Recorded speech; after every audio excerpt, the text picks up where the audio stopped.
Imagine this.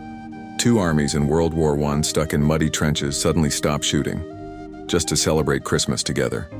Sounds insane, right? But it really happened in 1914. This moment is known as the Christmas Truce, one of the most unbelievable stories in military history.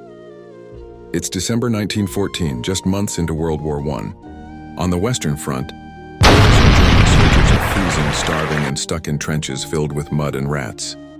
Gunfire is constant, shells are exploding, and morale is at rock bottom.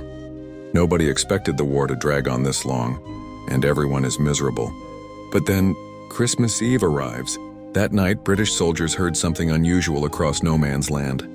Not the sound of rifles, but singing. German troops were singing Stille Nacht, Silent Night.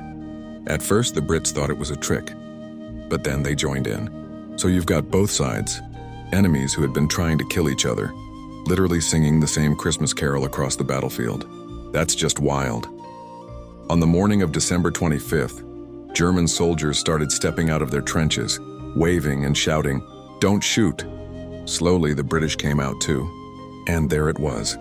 Soldiers from both sides shaking hands right in the middle of no man's land.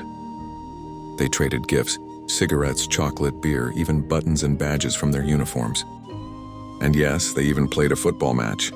Not a professional game, just a ball kicked around on frozen mud, but imagine the scene. Soldiers who were enemies yesterday laughing and passing the ball on Christmas Day. Of course, the commanders weren't happy about it. Orders came down to resume fighting, and by the next day the war was back on. The Christmas truce didn't happen everywhere, but in several spots along the Western Front, peace lasted for hours. And that's why this moment is so famous. It proved that even in the middle of one of the deadliest wars in history, humanity and kindness could shine through, even if just for one day.